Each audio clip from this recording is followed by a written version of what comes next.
Bien. Vamos a ir para atrás. Bien. Nosotros vamos a ver ahora contratos legislados.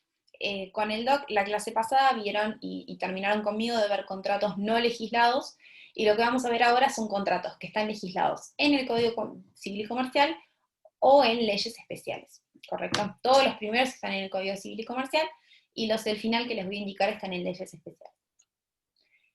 De vuelta, la idea de todo esto es que a ustedes les quede cómo funciona cada contrato, qué partes hay, y que puedan entenderlo al punto de dar un ejemplo de ese contrato, ¿sí? En los finales muchas veces lo que hacemos es preguntar qué es el contrato y pedir un ejemplo. Si ustedes saben dar un ejemplo, significa que entendieron cómo funcionaba el contrato. Así que se los digo como consejo de modalidad de estudio. Bien, el mandato. Hay contrato de mandato cuando el mandante se obliga a realizar uno o más actos jurídicos en interés del mandatario. ¿Qué es lo importante del contrato de mandato? Que quien queda obligada por la obligación contratada es el mandatario, ¿sí? Ahí les puse la aclaración. El mandante es quien queda obligado a nombre propio por esa obligación y no el mandatario, ¿sí? El mandato puede ser otorgado y aceptado en forma expresa o tácita, y lo que es preciso que distingan es la diferencia entre mandato y poder. Poder es el instrumento que acredita que yo tengo la representación de una persona, pero yo puedo tener mandato sin poder y poder sin mandato. El ejemplo claro de esto sucede con nosotros los abogados. Los clientes muchas veces nos otorgan poderes generales judiciales para que el abogado los tenga por si pasa cualquier cosa. Entonces yo tengo un poder, pero no tengo un mandato concreto. Ahora bien, el cliente me llama por teléfono y me dice: doctora, me llegó una demanda, tengo que contestarla en 15 días, por favor contéstela. Ahí me están otorgando un mandato, con lo cual yo tengo, además de un poder, un mandato y un poder. Tengan en cuenta que el poder, la forma de realización del poder, está aparejada a la forma en que se debe hacer el acto para el cual yo quiero utilizar ese poder. Entonces, por ejemplo, para hacer acciones sobre inmuebles, voy a necesitar que el poder esté otorgado en escritura pública, porque ese acto lo tengo que hacer por escritura pública. Los poderes judiciales tienen que hacerse por escritura pública. Pero siempre distingan eso. ¿Cuál es la diferencia entre mandato y poder? Y quien queda obligado es el mandante. El contrato de consignación es aquel en el cual existe un mandato, pero es sin representación para la venta de cosas muebles. Entonces, ¿qué sucede? El mandatario realiza el acto. Si ese acto es aceptado por el mandante queda obligado. Si el mandante no acepta ese acto, quien queda obligado es el mandatario. ¿Por qué? Porque no tengo representación. Se aplican igualmente supletoriamente las reglas del mandato. Entonces el mandato es un mandato con representación, en donde quien queda obligado es el mandante, y la consignación es cuando hay un mandato pero es sin representación. Otro contrato que vamos a ver es el corretaje. El corretaje es aquel en la cual el corredor se obliga a mediar en la negociación y conclusión de uno o varios negocios, sin tener representación con ninguna de las partes. Hoy en día, ¿en dónde ven usualmente el contrato de corretaje?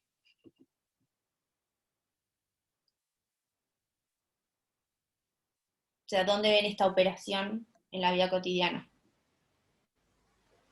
Operaciones inmobiliarias.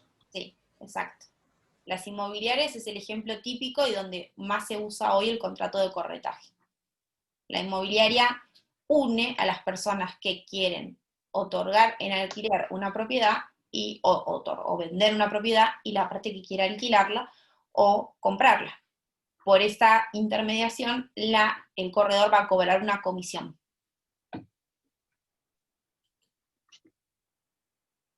Ahora vamos a ver el contrato de depósito. El contrato de depósito es aquel en la cual el depositario se obliga a custodiar una cosa y a restituirla con sus frutos cuando termine el contrato. Entonces es una obligación de custodia. En los contratos, en los depósitos que están habilitados para ello, se pueden emitir certificados de depósito y warrants, que son títulos de crédito que vieron con la doctora Martinelli cuando vieron agencias y determinadas formas de agentes. ¿Se acuerdan en qué consistía el certificado de depósito de warrant?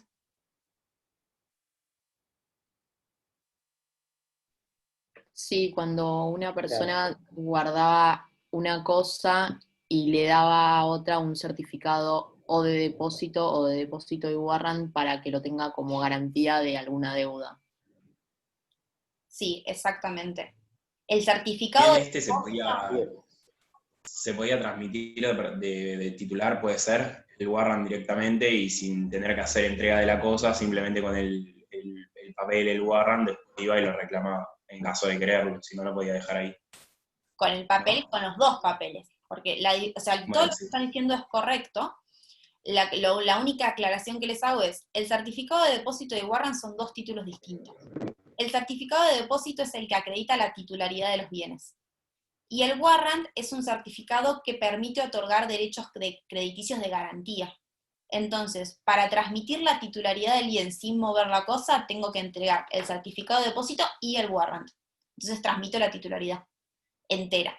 Si yo transmito el certificado de depósito sin el warrant, significa que estoy transmitiendo la titularidad, pero la cosa tiene un gravamen, ¿sí? Y el titular del warrant, que es el titular de ese derecho crediticio de garantía, si vence el plazo y a mí no me pagaron, voy a la casa de depósito, le llevo el warrant y le digo, acá no me pagaron, por favor, ejecute la cosa y me voy a cobrar sobre el producido. Pero si lo que están diciendo está bien, así que está bueno como repaso aparejado este contrato que se da con contratos de depósito en donde están habilitados para emitir estos certificados. El contrato de factoring o factoraje. En el contrato de factoring hay una de las partes denominada factor que se obliga a adquirir por un precio en dinero determinados créditos que están originados en el giro comercial del factoriado, otorgándole un anticipo sobre tales créditos y asumiendo riesgos o no del cobro. Entonces, ¿qué sucede? Una empresa que tiene un giro comercial habitual en la cual emite facturas, esas facturas futuras, esas futuras cobranzas van a tener plazos de cobro, 30, 60, 90 días. Ahora, el factor necesita liquidez hoy. Entonces, una opción para obtener liquidez es ceder esas futuras cobranzas a un factoriado que se va a encargar de gestionar los cobros y me va a otorgar un anticipo hoy. Entonces yo me quedo con el anticipo y me adelanta la plata con un porcentaje menor que se va a quedar el factoriado y se encarga de hacer las cobranzas de estos créditos. Tengan en cuenta que muchas veces el factoriado tiene una especialidad para la gestión de cobranzas y yo tal vez factor no quiero destinar tiempo y recursos propios para encargarme de hacer la gestión de esos cobros. Entonces, ¿qué hago? Concurro a un contrato de factoring y cedo esos créditos. También tengan en cuenta que en países en donde tienen economía más estable, lo que se usa también en el contrato de factor es cuando yo tengo un emprendimiento que quiero realizar, en lugar de ir a pedir un préstamo o de acudir a un angel investor o a un fondo semilla de inversores, lo que hago es, voy a un banco, le muestro mi emprendimiento y le cedo futuras cobranzas que va a tener. Y el banco me adelanta plata de esas futuras cobranzas. Siempre se trata de una operación en donde yo busco liquidez y cedo cobranzas de mi giro comercial. ¿Sí? Entonces, el factor adquiere todos o una porción de los créditos del factoriado, que son créditos futuros, adelanta el cobro de esos créditos y se encarga de gestionar el cobro. Cuando hablábamos el miércoles pasado les dije, no se confundan el contrato de factoring con el contrato de factory. El contrato de factory es cuando las empresas venden directamente al consumidor final, el fabricante vende al consumidor final. Cuando ven el contrato ven que son contratos absolutamente distintos. Uno es el de factory y otro es el de factoring o factoraje. Si las ganancias no se producen en el banco, ¿cómo se cobra? por ejemplo? El banco puede asumir o no el riesgo de cobranza. Con lo cual, si asume el riesgo de cobranza y no cobra ese crédito, en definitiva, ese riesgo de incobranza lo está asumiendo. Tengan en cuenta que como son el banco o esas empresas que van a hacer el factoriado tienen una multiplicidad de créditos, en definitiva están atomizando el riesgo. ¿Sí? No es lo mismo para una empresa no cobrar un crédito que para una empresa que se dedica a la cobranza de montones de créditos no cobrar uno, porque ese riesgo está atomizado dentro de lo que ellos están cobrando. Parecido a esto lo van a ver en los contratos bancarios, que no van a ver hoy, pero que los van a ver en particular, la clase que viene seguramente, es el contrato de descuento de cheques. Cuando yo tengo un cheque a cobrar a, por ejemplo, 90 días y necesito la plata hoy, puedo ir a entregárselo al banco y el banco me descuenta el cheque, o sea, me otorga el importe, me adelanta el importe del cheque menos un porcentaje que se queda al banco por contratarme la plata hoy. Pero tengan en cuenta que esto es una operatoria, que la empresa se encarga de la cobranza y que son facturas propias del giro comercial del factoriado. Bien. Vamos a ver ahora cuenta corriente. Una aclaración. Cuenta corriente, estamos hablando de cuenta corriente comercial. También tienen la cuenta corriente bancaria que van a ver dentro de contratos bancarios. La cuenta corriente comercial es un contrato que prácticamente no se usa en la práctica, pero es aquel en donde hay dos partes que se hacen pagos y cobros recíprocos en forma constante. Entonces, en lugar de ir pagando y cobrando todo el tiempo, deciden hacer una cuenta común en donde se inscriben las remesas recíprocas, el debe y el haber, y cuando finaliza un plazo en donde nos ponemos de acuerdo, cobran, se hace exigible el saldo. Entonces, para no pagar y cobrar todo el tiempo, ponemos un plazo, a fin de mes, por ejemplo, el saldo es lo que se paga, y se van compensando esos valores.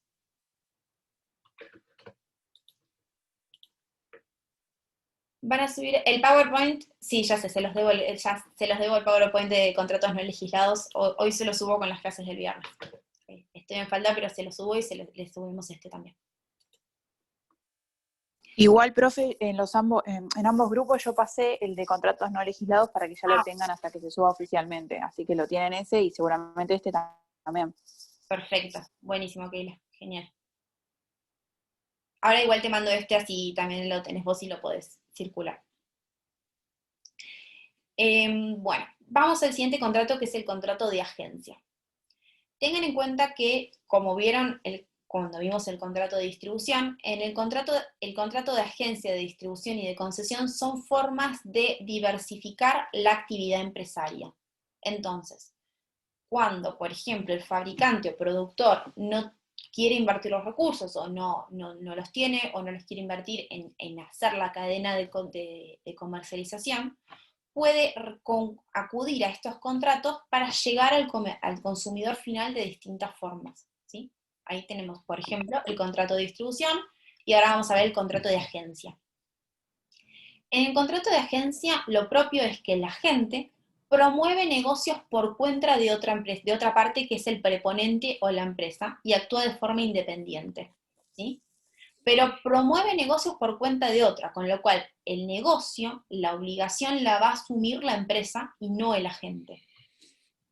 Hay ejemplos que son modalidades del contrato de agencias, que están muchas veces regulados por leyes especiales, como las agencias de viaje, de publicidad, de seguros, marítima, de lotería, en donde, por ejemplo, si yo tengo una agencia de viajes, en definitiva, yo, consumidor final, voy a la agencia de viajes, la cual genera el negocio, pero yo estoy contratando y el negocio lo hace, por ejemplo, la empresa de pasajes o el hotel, ¿sí? O Lano Aerolíneas o el hotel tal. El agente lo que hace es concluir los negocios, pero la obligación la asume la empresa, ¿sí? El negocio, el obligado por el negocio es el preponente o la empresa. El agente lo que hace es de intermediario, me busca negocios y me concreta negocios. Diferente con el distribuidor, porque el distribuidor vende a nombre propio, adquiere para vender, pero adquiere y vende a nombre propio. La concesión. La concesión, si empezamos la primera parte, estamos hablando de un contrato de distribución. ¿Por qué? Dice, hay contrato de concesión cuando el concesionario actúa en nombre y por cuenta propia frente a terceros, se obliga por un medio de una retribución a disponer de su organización empresaria para comercializar mercaderías. Hasta ahí tenemos una distribución. ¿Qué es lo que diferencia el contrato de concesión? Que en el contrato de concesión, además, el concesionario se obliga a prestar determinados servicios adicionales, repuestos, accesorios. La concesión se da mucho en automóviles, en donde el concesionario, además de venderme el automóvil, me otorga un servicio de postventa. Entonces, lo que diferencia el contrato de concesión del contrato de distribución es que yo acá tengo servicios adicionales, tengo un asesoramiento posterior a la venta. Una Sí. pregunta. Puede ser un ejemplo de los helados que la empresa te otorga los productos, los helados, y a su vez las heladeras, por ejemplo, o Coca-Cola también. Esa variedad. Se te corta un poquito. ¿Vos me referís a las heladeras en un contrato, por ejemplo, en donde tengo una heladería, Claro, sí, no sí, sé, de las heladeras? claro, los helados que hicieron, por ejemplo, o Coca-Cola mismo también, te dan mercadería y junto con los fríos o los helados para poder mantenerlos. Ahí Eso una vez que se termina de concesión, ¿no? Ahí en realidad estás hablando de, a ver, la heladería opera y normalmente lo que estás hablando es de un contrato de comodato. A ver, yo tengo un proveedor de helados, por ejemplo, y me otorga un suministro de helados, tengo un contrato de suministro. Sí. Normalmente, aparejado el contrato de suministros, me dan en comodato, en préstamo de uso gratuito, las heladeras, que sucede muchas veces con las gaseosas o con las cafeteras. Pero no es un contrato de concesión frente al consumidor. En el contrato de consumidor, en el contrato de concesión, el consumidor adquiere al concesionario. Es como en lugar de ir a comprarle al productor, yo concreto el contrato, voy a una concesionaria a comprar mi auto, ¿sí? No lo estoy comprando directamente al productor. Pero ese concesionario me vende el auto, pero además me presta servicios adicionales. Entonces yo sé que si yo voy a una Ford y compro un auto y se me rompe el auto en Mar del Plata y veo una concesionaria Ford, puedo ir a la concesionaria y me brizan el servicio de postventa, porque asume las obligaciones adicionales de asistencia técnica. Normalmente las concesiones son con bienes que sean de una relevancia material que requieran estos servicios. O sea, no vas a tener, por ejemplo, una concesión con productos de limpieza, ahí vas a tener una distribución lisa y llana, porque no requieren esos servicios adicionales de postventa. Para que sea una concesión y yo necesite esos servicios, tiene que ser un bien relevante. Claro, entonces para la concesión decir que las servicios adicionales, para que sí. sea la concesión, claro. Y siempre estás hablando de una forma de comercializar productos para el cliente final. No una concesionaria de automotores. El ejemplo de automotores es el más común. Claro. Pero siempre hablamos de una relación con el cliente final. Claro. Bueno, el contrato que vamos a ver ahora es el contrato de franquicia. El contrato de franquicia lo vimos un poco cuando hablamos de derechos industriales, y lo propio del contrato de franquicia es que existe un sistema aprobado para la comercialización de productos o servicios, que es del franquiciante, y se le otorga al franquiciado para que éste lo utilice bajo su asistencia técnica, conocimientos y marca, nombre comercial y demás derechos intelectuales a cambio de una prestación. ¿Qué es lo propio de un contrato de franquicia? Que hay un sistema aprobado, hay un negocio que ya se ejecutó de una determinada forma y que se sabe que si se ejecuta de determinada forma el negocio es rentable. Entonces, McDonald's o Starbucks, ¿qué tienen en común? Que tienen una forma de comercializar sus productos que ya saben que genera ingresos, que saben que funciona. Entonces, todas las franquicias son iguales. ¿Por qué? Va en beneficio de las dos partes. El franquiciante quiere que todos sus locales sean iguales y que el consumidor final tenga siempre la misma experiencia en todos los locales a los que vaya. La idea es que el consumidor no sepa si está yendo a un local de una franquicia o un local propiedad del franquiciante, porque son todos iguales, porque tiene siempre la misma experiencia. Y por otro lado, el franquiciado, si sabe que ese sistema aprobado funciona, no va a querer cambiar el sistema, no va a poder por el contrato, pero además tampoco va a tener intención de hacerlo porque sabe que de esa forma es rentable. Entonces, si yo tengo una franquicia de McDonald's y quiero violar mi contrato de franquicia y decir, bueno, voy a poner paneles de madera, luces bajas y, no sé, música en vivo, claramente estoy cambiando el sistema de negocios de McDonald's y ese sistema no está probado que funcione de esa forma. Un elemento muy importante del contrato de franquicia son estos elementos industriales, derechos industriales, que son propiedad del franquiciante, que como parte inherente del contrato de franquicia, el franquiciante le otorga la licencia para utilizar estos derechos, ¿correcto? Entonces, si yo tengo una franquicia de McDonald's, voy a poder utilizar la marca de McDonald's, el emblema, la M de los arcos dorados, y el franquiciante me va a otorgar conocimientos y asistencia técnica, ese know-how, ese saber cómo, que no es un know-how secreto, sino que es una acepción del know-how como un saber cómo y conocimientos técnicos concretos, y yo a cambio le voy a pagar una regalía. Bueno, hay distintos tipos de franquicia, pero tengan en cuenta siempre que estamos hablando de un sistema aprobado. Lo que les iba a decir es esto.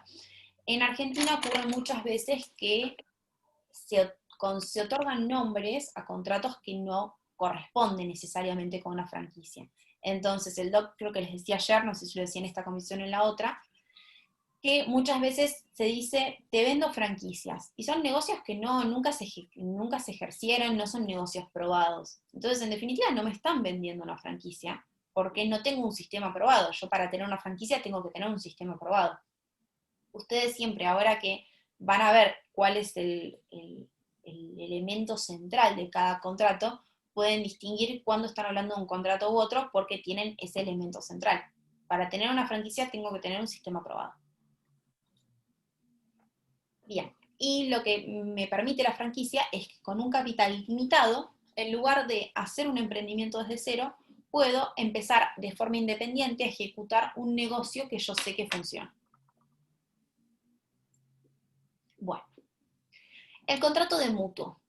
Hay contrato de mutuo cuando el mutuante se compromete a entregar en propiedad determinada cantidad de cosas fungibles y este se obliga a devolver igual cantidad de las cosas de la misma especie y calidad. ¿Qué es una cosa fungible?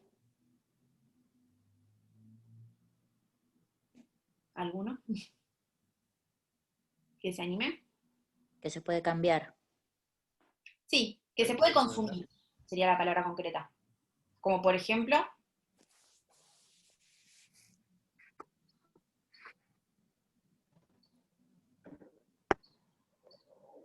¿No era también que eran de la misma especie? Es decir, que se pueden hacer cambios porque son de la misma especie.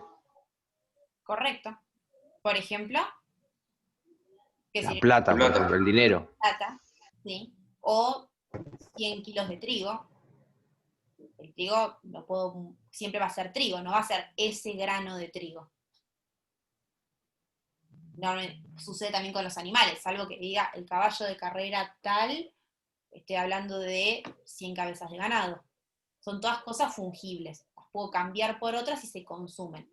Entonces, en el ejemplo del dinero, si a mí me entregan un préstamo un mutuo, me entregan 500 pesos con 5 billetes de 100, yo no voy a tener que devolver los mismos billetes de 100, o sea, no los mismos billetes. Voy a tener que entregar las mismas 5 billetes de la misma especie y calidad, pero no tengo que entregar los mismos billetes, por eso hablamos de mutuo. Cuando el mutuo es de dinero, estamos hablando de un contrato de préstamo, en donde yo voy a tener que reintegrar el mismo dinero con un interés. Pero el contrato de préstamo es un contrato bancario que vamos a ver ahora cuando veamos contratos bancarios. ¿Sí? Pero siempre quédense con que son mutuos de cosas fungibles. Bien.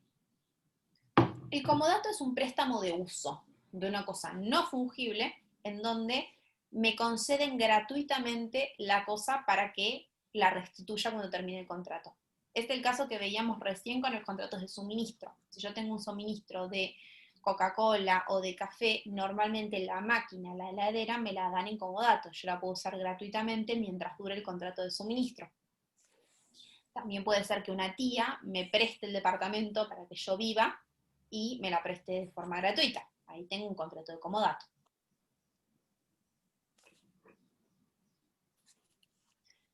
El contrato de fideicomiso.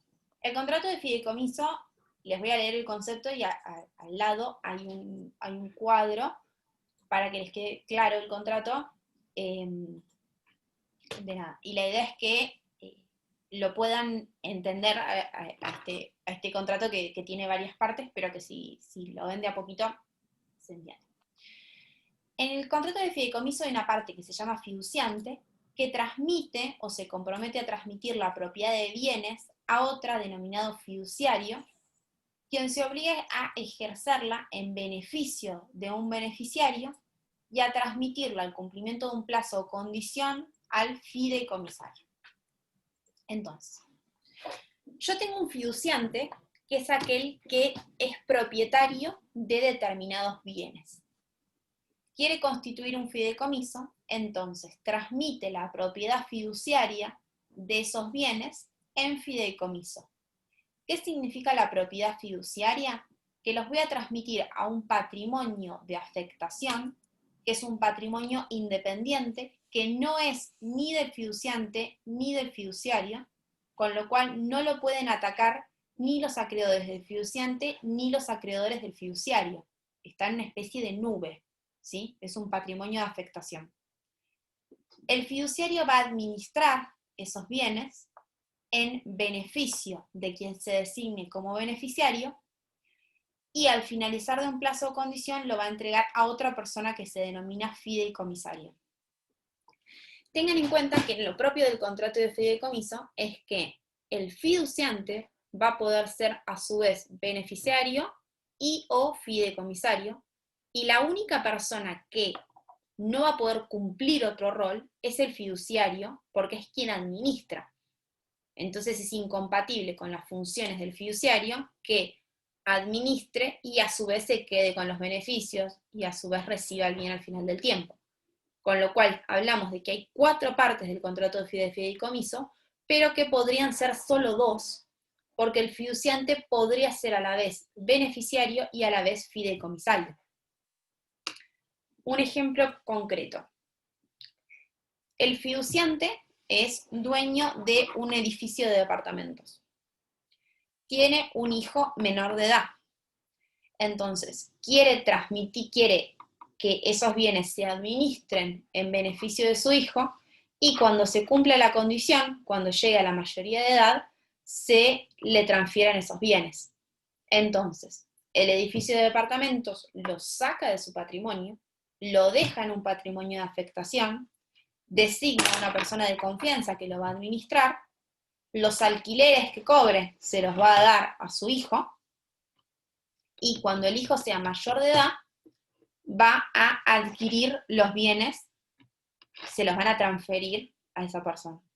Mientras dure el fideicomiso, los bienes están en un patrimonio de afectación, con lo cual están separados del patrimonio del fiduciante y del fiduciario.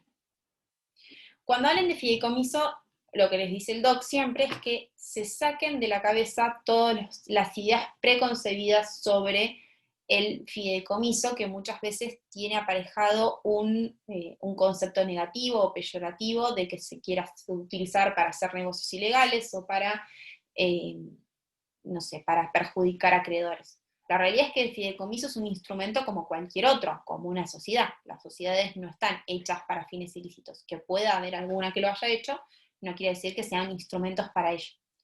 El fideicomiso, así como lo están viendo, que es el fideicomiso básico, tiene muchísimos usos. Se usa como fines de garantía, se usa como un fideicomiso financiero, hay fideicomisos inmobiliarios, tienen muchísimos usos y las posibilidades de este contrato son enormes. Y la idea es que ustedes entiendan cómo es este funcionamiento, ¿sí? Que se transmite la propiedad fiduciaria, que es una fiduciaria, fide significa confianza, es un contrato que viene de la confianza que se pone en el fiduciario, que es quien administra y me va a rendir cuentas de esos bienes. Esos bienes dejan el patrimonio del fiduciante, van a ese patrimonio de afectación y se administran por un tercero. Esa persona administra bienes ajenos, con lo cual va a tener que rendir cuentas y va a otorgar los beneficios a las personas que se designen en el contrato, ¿sí? Podría ser tranquilamente el fiduciario, cobrar el ser mismo beneficiario y él recibir los bienes al final del plazo. Entonces tendrían solamente 2 personas. ¿Quedó claro el contrato?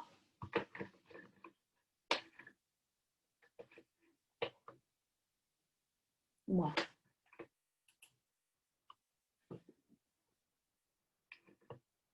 Vamos a ver si hay alguna pregunta en el chat por las dudas.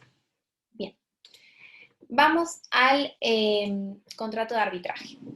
El contrato de arbitraje lo van a ver en particular en el punto de la bolilla, que es métodos alternativos de resolución de conflictos, en donde van a ver mediación, ciclo, arbitraje, conciliación.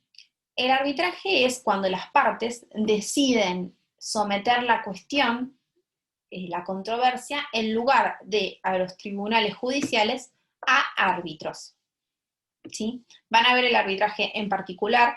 Hay tribunales arbitrales que ya se encuentran constituidos, que tienen su propio reglamento y que operan de forma regular, como por ejemplo sucede con el Tribunal de la Bolsa de Comercio, que si ustedes van a la Bolsa de Comercio de Buenos Aires, que está en Reconquista, y suben al primer piso o entrepiso, funciona el Tribunal Arbitral de la Bolsa. También se puede constituir un tribunal arbitral sola y exclusivamente para resolver una cuestión, ¿sí? Que sería un tribunal ad hoc. Les hago la aclaración de que quedan 2 minutos de tiempo en la sesión, pero apenas se corte, volvemos a ingresar en el mismo link. En el arbitraje yo voy a poder someter a arbitraje toda cuestión en donde sea de derecho privado y no se encuentre comprometido el orden público. El contrato de fianza. Hay contrato de fianza cuando una persona se obliga accesoriamente por otra a satisfacer una prestación en caso de incumplimiento de esa persona. ¿Sí? El fiador se obliga por otra persona a cumplir si el otro no cumple. Entonces, si mi afianzado no cumple, el fiador va a tener que responder. ¿Cómo responde el fiador? Responde por todo su patrimonio. ¿Sí? Responde como toda persona humana o jurídica, en cuyo caso el patrimonio es la garantía común de los acreedores. Responde con todo su patrimonio. Muchas veces se utiliza el término garante para hablar de fianza. Garantía es un término amplio que puede incluir distintas formas de garantía, como un título valor, como una garantía real. La fianza es una forma de garantía más. Un ejemplo que está bueno que analicen ahora que están viendo fianza es qué sucede cuando ustedes alquilan un inmueble y les piden un fiador, que les debe haber pasado si hicieron algún contrato de alquiler. Normalmente les piden un fiador y les dicen, necesito que el fiador tenga un inmueble en capital.